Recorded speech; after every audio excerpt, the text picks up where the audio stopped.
Hi everyone, आज जो मैं कॉन्सेप्ट सिखाने वाला हूँ, अगर आपने ये कॉन्सेप्ट अच्छे से समझ लिया तो ये सिर्फ एक कॉन्सेप्ट काफ़ी है आपको मार्केट के अंदर प्रॉफिटेबल बनाने के लिए। इतना पावरफुल कॉन्सेप्ट है और इतनी डिटेल के अंदर मैं ये गारंटी दे सकता हूँ पूरे यूट्यूब पर कभी किसी ने भी इस कॉन्सेप्ट को डिस्कस नहीं किया होगा, क्योंकि ये मेरा एक प्रीमियम कंटेंट है जो आपके साथ मैं फ्री ऑफ कॉस्ट आज बीटीएल के एपिसोड के अंदर शेयर करने वाला हूँ। तो इस वीडियो को एंड तक जरूर देखना और नोट्स बना लेना, क्योंकि हो सकता है इस वीडियो को मैं प्राइवेट कर दूं आफ्टर सम टाइम। सो इस कॉन्सेप्ट का नाम है आरएसआई डाइवर्जेंस। आरएसआई डाइवर्जेंस ये तो नॉर्मल है, इतना क्यों बोल रहे पावरफुल है ऐसा आपको लग रहा होगा, दिमाग में आ रहा होगा, राइट। आरएसआई डाइवर्जेंस सब अपने अपने तरीके से समझते हैं, लेकिन कौन सा आरएसआई डाइवर्जेंस स्ट्रॉन्ग है और कौन सा वीक आज तक किसी ने एक्सप्लेन नहीं किया है। आरएसआई डाइवर्जेंस को सही तरीके से कैसे आइडेंटिफाई करे किसी ने आज तक एक्सप्लेन नहीं किया है। कितनी कैंडल्स होनी चाहिए डाइवर्जेंस के अंदर, कौन सा डाइवर्जेंस स्ट्रॉन्ग है, किसी ने ये नहीं बताया है यूट्यूब पर, जो कि आज मैं आपको बताने वाला हूँ इस वीडियो के अंदर। तो सबसे पहले डाइवर्जेंस समझते हैं होता क्या है, फिर मैं आपको समझाऊंगा कि स्ट्रॉन्ग क्या होता है और वीक क्या होता है। और ये वीडियो इस 2025 की लास्ट वीडियो होने वाली है। सो कमेंट में जरूर बताना कैसा लगा ये concept after completing this video. तो सबसे पहले डाइवर्जेंस की हम बात करें तो डाइवर्जेंस का मतलब क्या होता है। डाइवर्जेंस का मतलब होता है जब प्राइस और आरएसआई अपोजिट डायरेक्शन के अंदर मूव करे, और वो डायरेक्शन कौन सी होनी चाहिए सबसे पहले हम वो समझते हैं। तो दो टाइप के हमारे डाइवर्जेंस होते हैं, एक होता है नॉर्मल डाइवर्जेंस और एक होता है इनसाइडर डाइवर्जेंस। आज की वीडियो के अंदर हम डिस्कस करने वाले नॉर्मल डाइवर्जेंस। अब नॉर्मल के अंदर भी दो पार्ट होते हैं, bullish divergence and bearish divergence. तो बुलिश डाइवर्जेंस कैसा होता है, when price moves lower low and RSI moves higher low. Lower low का मतलब क्या होता है, जब नेक्स्ट लो प्रीवियस से नीचे होता है। हायर लो का मतलब क्या होता है, जब नेक्स्ट हाई प्रीवियस से ऊपर होता है। तो जब प्राइस लोअर लो बनाए और आरएसआई हायर लो बनाए, इसका मतलब ये है कि ये एक बुलिश डाइवर्जेंस है, मार्केट में यहाँ से रिवर्सल आ सकता है और मार्केट ऊपर जा सकती है। उसके बाद समझते हैं बियरिश डाइवर्जेंस को। तो बियरिश डाइवर्जेंस कैसा होता है, when price move higher high and RSI makes lower high, यानी कि हायर हाई मतलब क्या होता है, नेक्स्ट हाई प्रीवियस से ऊपर होता है। तो प्राइस हायर हाई बना रहा है और नेक्स्ट हाई प्रीवियस से नीचे होता है, तो इसको कहते हैं हायर लो। तो आरएसआई हायर लो बना रहा है। जब ये हो जाता है मार्केट के अंदर, इसका मतलब ये है कि ये एक बियरिश डाइवर्जेंस है। मार्केट के अगर टॉप पर बनता है तो मार्केट में वहां से रिवर्सल देखने को मिल सकता है और मार्केट में एक फॉल आ सकता है। तो ये तो आपने बहुत जगह देखा भी होगा और मैंने भी आपको बहुत बार बताया है। अब यहाँ पर सबसे इंपॉर्टेंट पॉइंट ना ये वाली स्लाइड के अंदर है कि डाइवर्जेंस कौन सा स्ट्रॉन्ग होता है और कौन सा वीक होता है। तो डाइवर्जेंस कौन सा स्ट्रॉन्ग होता है, shorter lower the number of bars candles stronger the divergence, यानी कि डाइवर्जेंस के बीच में जितनी कम कैंडल होगी उतना ही वो डाइवर्जेंस जो है वो स्ट्रॉन्ग होगा।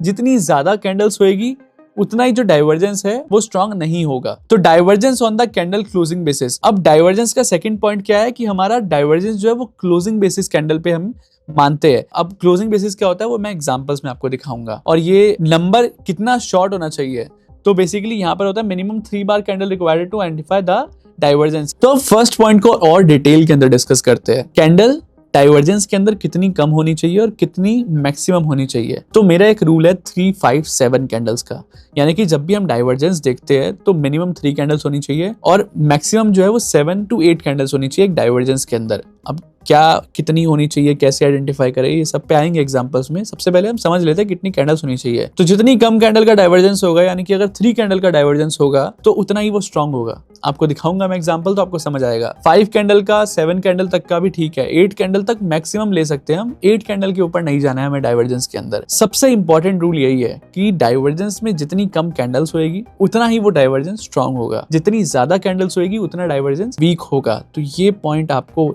याद रखना है अच्छे से। और divergence on the candle closing basis, तो उसको अब समझते हैं एग्जांपल्स के साथ। तो मैंने जो भी ये सब कुछ बताया है ये तो अभी थ्योरी हमने बता दी है, अब एग्जांपल्स में दिखाऊंगा एक्चुअल में ये कैसा होता है। देन उसके बाद आपको समझ आएगा कि डाइवर्जेंस कैसे देखते हैं हम और कैसा होना चाहिए और स्ट्रॉन्ग क्या होता है और वीक क्या होता है, फिर मूव कैसा आता है स्ट्रॉन्ग वाले में और वीक वाले में। देन आपके होश उड़ जाएंगे। तो लाइव एग्जांपल में बढ़ने से पहले आपसे एक क्वेश्चन पूछना चाहता हूँ, क्या आप अभी इंडियन मार्केट के अंदर इन्वेस्ट कर रहे हो या फिर ग्लोबली, जैसे आपको न्यूज़ सुनी होगी एनवीडिया इतने एक्स हो गया है, मल्टीप्लिकेशन मतलब सारे लेवल तोड़ दिए, भागे जा रहा है एनवीडिया, क्या आप ये मिस तो नहीं कर रहे हो? एप्पल का देखते हो तो एप्पल डबल हो चुका है। तो आप जैसे स्टोरी सुनते हो आईफोन लेने से अच्छा एप्पल के शेयर के अंदर इन्वेस्ट कर दो, तो वो आपका इतना टाइम्स आपका पैसा हो चुका होगा। गूगल बोल रहे हैं कि नेक्स्ट जो है सबको खा जाएगा, सबको खत्म कर देगा, Google will be the next super business. ये सारी चीजें आप सुनते हो या फिर इसके अंदर इन्वेस्ट भी करते हो? अभी कुछ टाइम पहले विजय केडिया जी है हमारे, उन्होंने बोला कि चाइना के ETF मैंने बाय कर लिया है क्योंकि चाइना के अंदर ग्रोथ दिख रही है। तो आपने एक चीज नोटिस नहीं करी अभी तक, जितने भी बड़े इन्वेस्टर्स होते हैं ना, वो सिर्फ एक देश के ऊपर हमेशा बेट नहीं लगाते हैं। वो जहां ग्रोथ दिखती है, जहां अपॉर्चुनिटी दिखती है, वहां पर बेट लगाते हैं, वहां पर इन्वेस्ट करते हैं। आप सोचो, आपने एनवीडिया की सिर्फ न्यूज सुनने की जगह अगर उसके अंदर इन्वेस्ट किया होता तो आपका पैसा कितना गुना हो चुका होता। एप्पल के अंदर इन्वेस्ट किया होता तो कितना गुना हो चुका था। गूगल के अंदर इन्वेस्ट किया होता या फिर अभी भी करने का मौका है आपके पास, क्योंकि आपको अपने पोर्टफोलियो को डाइवर्सिफाई करने के साथ साथ ज्योग्राफी को भी डाइवर्सिफाई करना सीखना होगा। सिर्फ इंडिया के अंदर इन्वेस्ट नहीं करना, इंडिया के साथ साथ आपको वहां इन्वेस्ट करना भी है जहां पर आपको अपॉर्चुनिटी दिख रही है। जैसे गूगल के अंदर अपॉर्चुनिटी दिख रही है, जैसे एनवीडिया के अंदर अपॉर्चुनिटी दिख रही है, जैसे एप्पल के अंदर अपॉर्चुनिटी दिख रही है, टेस्ला के अंदर अपॉर्चुनिटी दिख रही है, उसको भी अगर मिस नहीं करना है तो आपको ग्लोबल माइंडसेट के साथ ग्लोबल इन्वेस्टमेंट भी करना स्टार्ट करना होगा। यानी कि आपको यूएस स्टॉक के अंदर भी इन्वेस्ट करना सीखना होगा। अब जब यूएस स्टॉक की बात करते हैं तो बहुत कॉम्प्लिकेटेड प्रोसेस था, पेपर वर्क होता है और मतलब इतनी सारी चीजें होती है, क्योंकि पर्सन देख कर ही बोलता है भाई रहने दे, मैं इंडियन मार्केट में ही ठीक हूँ। ये होता था, लेकिन अब टेक्नोलॉजी इतनी एडवांस हो चुकी है, इतने अच्छे अच्छे प्लेटफॉर्म्स आ चुके हैं जो आपको एक फिंगर टिप्स पर आपको इन्वेस्ट करने का मौका दे रहे हैं यूएस स्टॉक के अंदर। अब यहाँ पर सबसे बड़ा क्वेश्चन ये होता है ना कि हम इन्वेस्ट करें क्यों और कौन से प्लेटफॉर्म में हमें इन्वेस्ट करना चाहिए। रीजन क्या है कि प्लेटफॉर्म बहुत सारे हैं, तो फेक प्लेटफॉर्म 90% है यहाँ पर, जो आपका पैसा ले लेते हैं और फिर गायब हो जाते हैं। तो आपको प्लेटफॉर्म भी ट्रस्टेड चुनना है जो रेगुलेटेड हो, जिसके अंदर आपका पैसा फंसे ना, आप सिक्योर्ड रहो। तो आपको क्यों यूएस स्टॉक के अंदर भी इन्वेस्ट करने का सोचना चाहिए, उसके 3 रीजन दूंगा। पहला रीजन है ग्लोबल रेवेन्यू, यानी कि एप्पल हो गया, टेस्ला हो गया, एनवीडिया हो गया। अब इंडियन स्टॉक के अंदर तो सिर्फ इंडियन इन्वेस्टमेंट रहती है, बाहर की बहुत कम रहती है। लेकिन अगर मैं एप्पल की बात करूं, एनवीडिया की बात करूं, टेस्ला की बात करूं, तो ग्लोबल रेवेन्यू आता है। उनके शेयर्स के अंदर, उनकी कंपनीज के अंदर पूरा वर्ल्ड इन्वेस्ट करता है। तो सोचो वहां पर कितनी ज्यादा वॉल्यूम रहती है, वहां पर कितनी ज्यादा अपॉर्चुनिटी है, जहां पर पूरा वर्ल्ड इन्वेस्ट कर रहा है, वहां पर पैसा बनेगा या फिर सिर्फ जहां पर इंडिया इन्वेस्ट कर रहा है वहां पर पैसा बनेगा? Answer is yours. Strong businesses is the second point. Indian companies बहुत अच्छी है, लेकिन as compare to US company बहुत छोटी है।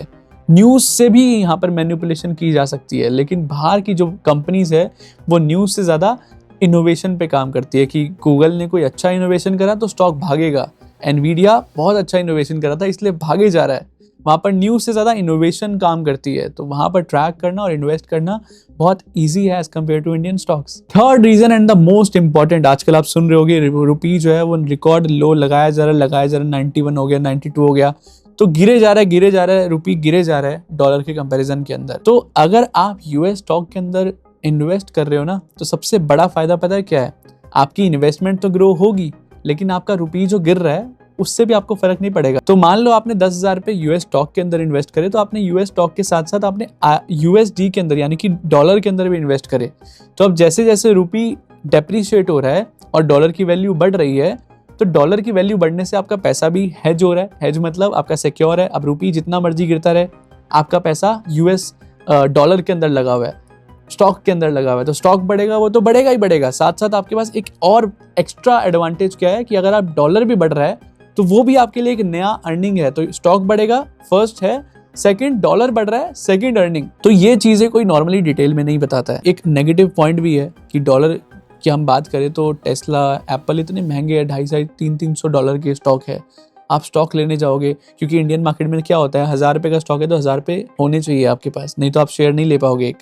लेकिन वहां पे एक बेनिफिट है, इस बेनिफिट की वजह से ही ना ग्लोबल रेवेन्यू बहुत ज्यादा आता है इन स्टॉक्स के अंदर। उसमें बेनिफिट क्या है, अगर आपको लेट्स से एक स्टॉक चल रहा है $100 का, तो जरूरी नहीं है कि आपको $100 आपके पास होने चाहिए। आपको जो प्लेटफॉर्म बताऊंगा उसमें जरूरी नहीं है कि $100 होने चाहिए। अगर आपके पास $10 भी है या फिर $1 भी है तो भी आप इन्वेस्ट कर पाओगे। तो ये अपॉर्चुनिटी वो प्लेटफॉर्म दे रहा है और ट्रस्टेड है, और मैं खुद पर्सनली उसको यूज कर रहा हूँ यूएस इन्वेस्टमेंट्स के लिए। The platform name is IND money. अब IND मनी के अंदर ना बहुत ईजी है इन्वेस्ट करना। जैसे आप नॉर्मली इंडियन मार्केट के अंदर इन्वेस्ट करते हो, वैसे ही आप उसके अंदर भी इन्वेस्ट कर सकते हो। अब कितना ईजी है मैं आपको दिखा देता हूँ। मैं किसी भी प्लेटफॉर्म को प्रमोट नहीं करता हूँ, मैं खुद यूज करता हूँ, मुझे पसंद आता है तो आपके साथ शेयर करता हूँ। अब यहाँ पर टेस्ला देखो, टेस्ला पे मैं क्लिक करता हूँ, $489 का टेस्ला चल रहा है। $489 तो बहुत ज्यादा होते हैं यार। अब मेरे को इसको बाय करना है या फिर SIP करनी है। SIP का भी ऑप्शन देता है ये प्लेटफॉर्म, तो SIP भी आप कर सकते हो। अगर बाय करना है तो मेरे को सिंपल बाय पे क्लिक करना है। शेयर अगर ज्यादा लेना चाहते हो तो शेयर डाल सकते हो, कितने शेयर लेने हैं आपको। अगर पूरा शेयर एक डालोगे तो $489 होने चाहिए आपके पास डॉलर्स, यानी कि मेरे पास $489 नहीं है, मैं सिर्फ $10 यहाँ पर इन्वेस्ट करना चाहता हूँ। $10 आप यहाँ पर एड मनी करके डन कर सकते हो, क्योंकि मैंने यहाँ पर इन्वेस्ट करा हुआ है तो यहाँ पर सफिशिएंट बैलेंस नहीं दिखाएगा, लेकिन आप $10 से भी टेस्ला के शेयर को बाय कर सकते हो। This platform is giving this much power to you. तो आप साथ साथ यूएस स्टॉक के अंदर इन्वेस्ट कर सकते हो इतना सिंपल तरीके से। सिंपल आप डन करोगे, आप यूएस स्टॉक के अंदर आपका इन्वेस्टमेंट हो गया। नो पेपर वर्क, नथिंग, इतना सिंपल है इस प्लेटफॉर्म को यूज करना है। तो अभी आप IND मनी को यूज कर सकते हो फॉर यूएस स्टॉक इन्वेस्टमेंट। तो आपको मैंने सारी चीज बताई कितना पावरफुल हो सकता है। तो आप इंडियन मार्केट के अंदर भी स्टॉक्स के अंदर इन्वेस्ट करो, बेस्ट है। साथ साथ अपना पोर्टफोलियो को साथ साथ जियोग्राफी भी डिवाइड करो। इंडिया के साथ साथ अदर कंट्रीज के अंदर भी इन्वेस्ट करना स्टार्ट करो जहां पर आपको अपॉर्चुनिटी दिखे। आपको लगता है टेस्ला भाग सकता है, गूगल भाग सकता है, आप गूगल के अंदर इन्वेस्ट करो। सिर्फ इंडियन तक मत सीमित रह जाओ, इंडिया तक मत सीमित रह जाओ। आगे भी बढ़ना है तो आगे भी आपको इन्वेस्टमेंट भी बढ़ानी पड़ेगी। सो IND मनी बेस्ट प्लेटफॉर्म क्यों है? क्योंकि मैं उसको यूज कर रहा हूँ, ट्रस्टेड है, रेगुलेटेड है, इस वजह से आप इसको यूज कर सकते हो और सेफ है। तो सेफ होना बहुत जरूरी है, क्योंकि हम इन्वेस्टमेंट कर रहे हैं तो 10 ईयर्स के लिए अगर हम इन्वेस्ट करें तो 10 ईयर्स तक वो ऐप भी बचना चाहिए। तो इसलिए ये सेफ ऐप है जो आप यूज कर सकते हो। तो सबसे पहले हम एग्जाम्पल्स पर आते हैं। अब यहाँ पर क्या है कि ये 9 बार डाइवर्जेंस है, हम ये कंसीडर नहीं करते हैं, फिर भी मैं आपको सिर्फ एग्जांपल के लिए दिखा रहा हूँ कि डाइवर्जेंस होता क्या है और क्लोजिंग बेसिस का मतलब क्या होता है। ठीक है, तो क्लोजिंग बेसिस मतलब देखो यहाँ पर फर्स्ट हमारा क्या है, टॉप ग्रीन कैंडल, सेकंड हमारा क्या है, ग्रीन कैंडल। तो हमारा टॉप पर हमेशा डाइवर्जेंस जो है वो ग्रीन टू ग्रीन देखा जाता है, बॉटम पर रेड टू रेड कैंडल जो है वो देखा जाता है। और क्लोजिंग बेसिस का मतलब क्या है कि हम ये देखो इस कैंडल का हाई भी है, राइट, इस कैंडल का भी हाई है, तो जो डाइवर्जेंस होता है वो हम हाई को कंसीडर नहीं करते हैं। यहाँ पर ये जो कैंडल का क्लोज है ना, ये कैंडल का जो क्लोज है, इस कैंडल के क्लोज से नेक्स्ट कैंडल का जो टॉप है उसकी कैंडल का क्लोज तक हम कंसीडर करते हैं। तो अगर टॉप जो है हमारा वो ऊपर है, क्लोज जो है वो ऊपर है प्रीवियस कैंडल की क्लोज के ऊपर, और RSI is making higher low, then जो है हम इसको डाइवर्जेंस कंसीडर करते हैं। यहाँ पर देखो market is going up, market जो है वो हायर हाई बना रही है और डाइवर्जेंस RSI जो है वो हायर लो बना रही है। तो इस रीजन की वजह से यहाँ पर डाइवर्जेंस आया। और क्योंकि यहाँ पर 9 बार, जितनी ज्यादा कैंडल्स उतना स्ट्रांग नहीं होगा डाइवर्जेंस, तो यहाँ पर देखो मार्केट जो है वो एक रेंज में रह गई। अब नेक्स्ट एग्जांपल में देखते हैं 5 बार कैंडल। देखो 5 बार जो है बुलिश डाइवर्जेंस, तो देखो कितना स्ट्रांग पॉइंट है ये। सबसे पहले फर्स्ट स्टेप डाइवर्जेंस को आइडेंटिफाई करना। तो यहाँ पर क्या है, market is making lower low और RSI is making higher low. ठीक है, हायर लो बना रही है और ये लोअर लो बना रही है, तो डाइवर्जेंस कंसीडर हो गया। अब डाइवर्जेंस हमारा क्लोजिंग टू क्लोजिंग रहता है। यहाँ पर देखो ये कैंडल यहाँ पर क्लोज हुई और नेक्स्ट कैंडल उसके नीचे क्लोज हुई, तो इसलिए यहाँ पर डाइवर्जेंस जो है सेकंड स्टेप कंप्लीट कंफर्म हो चुका है। थर्ड ये है कि हमारे का 357 कैंडल रूल। अब 4 कैंडल भी मानेंगे हम, 6 कैंडल भी मानेंगे, 357 होगा तो बेस्ट है। जैसे यहाँ पर 5 है तो यहाँ पर 5 कैसे, 1 2 3 4 5, तो इस तरह से हमें काउंट करना है। यानी कि रेड टू रेड के बीच में रेड वाली कैंडल को भी कंसिडर करेंगे, फर्स्ट और लास्ट रेड कैंडल को, और उसके बीच में कितनी कैंडल्स है उसके हिसाब से पता चलेगा कि डाइवर्जेंस स्ट्रांग है या वीक है। तो यहाँ पर देखोगे आप 1 2 3 4 5 एंड देन उसके बाद यहाँ पर एंट्री कैसे लेना है अब उसको समझते हैं। जब भी हमारे को 357 कैंडल या फिर 7 से लेस कैंडल का कोई भी डाइवर्जेंस, 6 कैंडल भी मानेंगे, 4 भी मानेंगे, तो 7 से नीचे होना चाहिए। हमें डाइवर्जेंस दिखता है पहली ग्रीन कैंडल जो भी होगी, यहाँ पर पहली ग्रीन कैंडल होगी, पहली ग्रीन कैंडल का यहाँ पर हाई कटते ही आप एंट्री ले सकते हो, और जो लो रहेगा वो रहेगा हमारा जो सेकंड लास्ट जो टॉप या फिर बॉटम होगा वो हमारा यहाँ पर स्टॉप लॉस रहेगा। ठीक है, तो यहाँ पर देखो ये रहा हमारा एंट्री, ये रहा हमारा स्टॉप लॉस, एंड देन उसके बाद बूम, जस्ट चेक दिस, यहाँ से क्या मूव आया, 17,000 से मार्केट 18,600 चली गई, 1600 पॉइंट का मूव, और विद इन फ्यू डेज, मतलब मुश्किल से एक महीने के अंदर 1500-1600 पॉइंट मिल गए एक शेयर के अंदर। और क्या चाहिए, निफ्टी के अंदर वो भी 1600 point in Nifty in few days, एक महीने के अंदर 1600 पॉइंट बहुत होते हैं।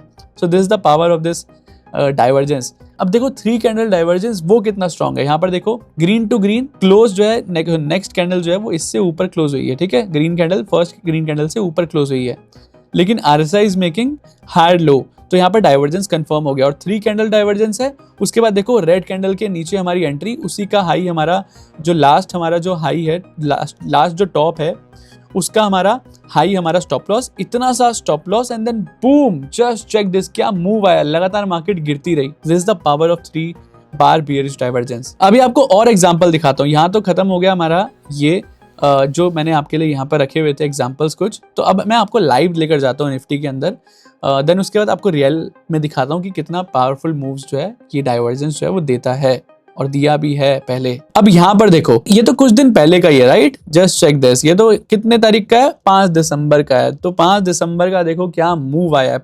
1 घंटे का टाइम फ्रेम है, 1 आवर टाइम फ्रेम, और ये डाइवर्जेंस भी आप जितने बड़े टाइम फ्रेम पे देखोगे उतना स्ट्रांग रहेगा। 1 आवर में, डेली टाइम फ्रेम में मिनिमम आपको 15 मिनट जाना है, 15 मिनट से नीचे नहीं जाना। 5 मिनट के अंदर बहुत नॉइस मिलेगी आपको।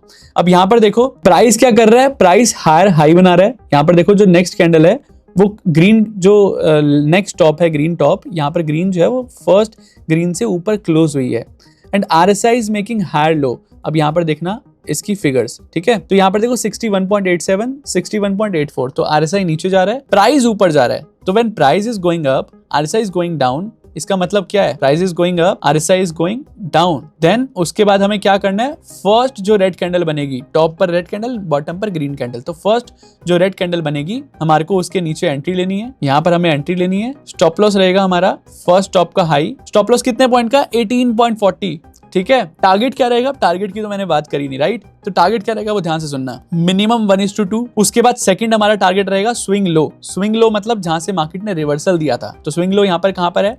ये रहा हमारा स्विंग लो। अब स्विंग लो एक बार वो भी लगा लेते हैं। Just check this, this is the swing low, ठीक है? चलो इसको क्लोजिंग बेसिस पे रखते हैं। तो स्विंग लो यहाँ पर मार्केट ने, अगर स्विंग लो तक का टारगेट भी यहाँ पर रखते हो आप, तो कितना मिला? 1:14, 259 पॉइंट्स का डायरेक्ट फॉल दिया है मार्केट ने एक दिन के अंदर। तो this is the power of divergence. अभी तो आपको मैंने सिर्फ एग्जाम्पल दिखाया, और 3 कैंडल ये डाइवर्जेंस था, इस वजह से यहाँ पर जो है मूव बहुत स्ट्रांग आया है। उसके बाद अगर ये स्विंग लो अचीव हो जाता है, फिर क्या करना है? फिर हम कर सकते हैं 3 कैंडल रूल, यानी कि लास्ट 3 कैंडल्स के ऊपर मार्केट अगर क्लोज कर दे या फिर नीचे क्लोज कर दे, तो लास्ट 3 कैंडल हमारा स्टॉप लॉस रहेगा। लेट्स से ये वाली कैंडल पे अगर मार्केट है तो 1, 2, 3, अब ये हमारा स्टॉप लॉस हो गया। मार्केट इस कैंडल पे आ गई तो 1, 2, 3, अब हमारा ये स्टॉप लॉस हो गया। मार्केट अब यहाँ आ गई 1, 2, 3, अब हमारा ये स्टॉप लॉस हो गया। तो इस कैंडल पे हमारा स्टॉप लॉस गया, यहाँ पर हमारा टारगेट अचीव हुआ, और हमने 278 पॉइंट्स इसके अंदर, इस ट्रेड के अंदर अचीव करे। This is the power of this concept. ये जो मैंने आपको सिखा दिया है ना, ये बहुत प्रीमियम है। आपको शायद अभी रियलाइज ना हो, बाद में रियलाइज हो, लेकिन जब रियलाइज होगा आप बोलोगे सर क्या सिखा दिया हमें। अब यहाँ पर देखो एक और ट्रेड एक्टिवेट हुआ है। Just check this. अब यहाँ पर देखो price is going up, green to green, right? Green candle close upper side में हुई है। फर्स्ट रेड कैंडल हमारी सेकंड यही है, यही वाली कैंडल हमारी फर्स्ट रेड कैंडल है, राइट? इसी के क्लोजिंग पर हमारी एंट्री, इसी के क्लोजिंग पर हमारी एंट्री, क्लोजिंग के नीचे ही, एंड देन उसके बाद स्टॉप लॉस हमारा ये रहा। स्टॉप लॉस हमारा उसी कैंडल का, या फिर हमारा स्टॉप का, या फिर उस कैंडल, अगर कैंडल का हाई ज्यादा है या फिर टॉप ज्यादा है, तो जो भी ज्यादा होगा उसका हाई हमारे को लगाना है। स्टॉप लॉस, स्टॉप लॉस है 10 पॉइंट का, और टारगेट क्या रहेगा? मिनिमम 1:2, तो यहीं पर अचीव हो गया। नेक्स्ट टारगेट हमारा रहेगा स्विंग लो, जहां से मार्केट ने रिवर्सल दिया है, मार्केट ने यहाँ से रिवर्सल दिया है, तो एटलीस्ट मिनिमम यहाँ तक तो मार्केट आनी चाहिए। 1:16 का रिस्क रिवॉर्ड रेशियो, 170 पॉइंट का डायरेक्ट मार्केट ने यहाँ पर फॉल दिया है। Just check the power of this. और ये डाइवर्जेंस देखने कहाँ पे है? एक और पॉइंट ऐड कर देता हूँ जिसके अंदर और क्लैरिटी मिलेगी आपको।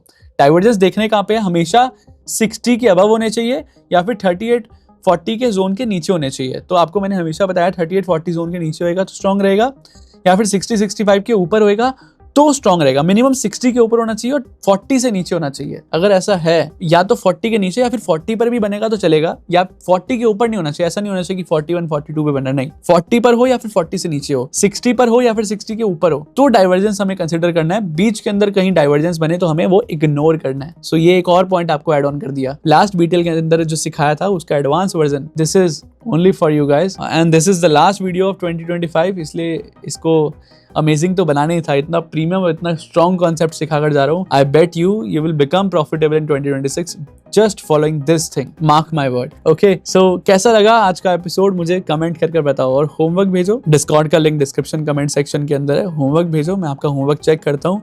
और जल्दी से क्रिप्टो क्लब के अंदर ज्वाइन भी हो जाओ, अकाउंट ओपन कर लो, डिस्क्रिप्शन के अंदर कमेंट सेक्शन के अंदर डाल दूंगा लिंक। CoinDCX का नंबर 1 क्रिप्टो प्लेटफॉर्म है इंडिया का। क्रिप्टो क्लब के अंदर लाइव आने वाला हूँ, ट्रेडिंग करने वाला हूँ आप सबके साथ, एल्गोस लाने वाला हूँ, बहुत सारी चीज़ें, स्ट्रैटेजी सिखाने वाला हूँ free of cost crypto club members के लिए सिर्फ। न्यू ईयर में बहुत सारी चीज़ें आने वाली है, be ready for that. Thank you so much, मिलते हैं नए साल में, क्योंकि this is the last video of 2025। Thank you so much. बाकी शायद रील शॉर्ट्स वगैरह देखने को मिले आपको मेरी, बाकी this is the last video of this year. This year was amazing, बहुत मज़ा आया, बहुत कुछ सीखा हमने भी, आपने भी सीखा, और आने वाले समय में, आने वाले साल के अंदर आप सबका साल अच्छा जाए। और मैं कोशिश करूंगा कि और अच्छी चीज़ें लाऊं जिससे आपको एजुकेट कर पाऊँ, आपको जितना मुझे आता है सिखा पाऊँ, आपके साथ शेयर कर पाऊँ और ग्रो कर पाऊँ आप सबके साथ। Thank you so much guys, मिलते हैं नेक्स्ट साल में। Good bye, take care.